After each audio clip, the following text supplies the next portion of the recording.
আসসালামু আলাইকুম সম্মানিত বন্ধুরা, আমি আজকে আপনাদের খুব সুন্দর একটা ভিডিও দেখাতে যাচ্ছি। আপনারা অনুগ্রহ করে আমার সাথে থাকুন। এই যে পরিবেশটা দেখতে পাচ্ছেন, এটা কিন্তু খুবই সুন্দর লাগছে। এই যে গাংটা দেখতে পাচ্ছেন, এটা এক সময় অনেক বড় একটা গাং ছিল। এই যে পাশে দেখতে পাচ্ছেন বাঁশঝাড়, পরিবেশটা খুবই সুন্দর লাগছে এখানে। এই যে বাঁশের যে সেতুটা দেখছেন, এটা খুবই মজবুত করে তৈরি করা। এটা হলো আমাদের শ্রীরামপুর এবং দরমুটিয়া গ্রামের মাঝখানে অবস্থিত। এটা ঐতিহ্যবাহী একটা জায়গা। যদি এই জায়গায় আপনারা আসেন, আপনাদের অবশ্যই ভালো লাগবে। তবে এখানে যদি এই বাঁশের সেতু না হয়ে যদি এখানে একটা ব্রিজ নির্মাণ করা হতো, তাহলে আমাদের এই দুই গ্রামের লোকজনের জন্য খুবই ভালো হতো।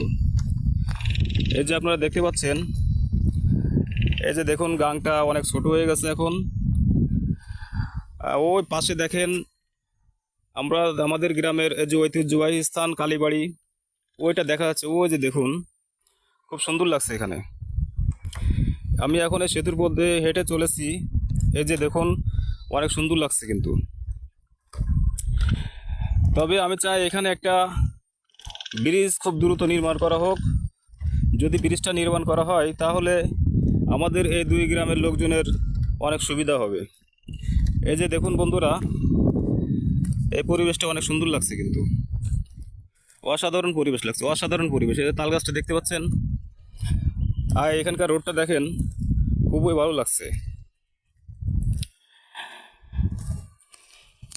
আপনাদের কেমন লাগছে আপনারা অবশ্যই আমাকে জানাবেন। আমি আপনাদের সবার সুস্বাস্থ্য কামনা করে আজকের মতন এখানে শেষ করছি। আপনারা সবাই ভালো থাকবেন। আল্লাহ হাফেজ।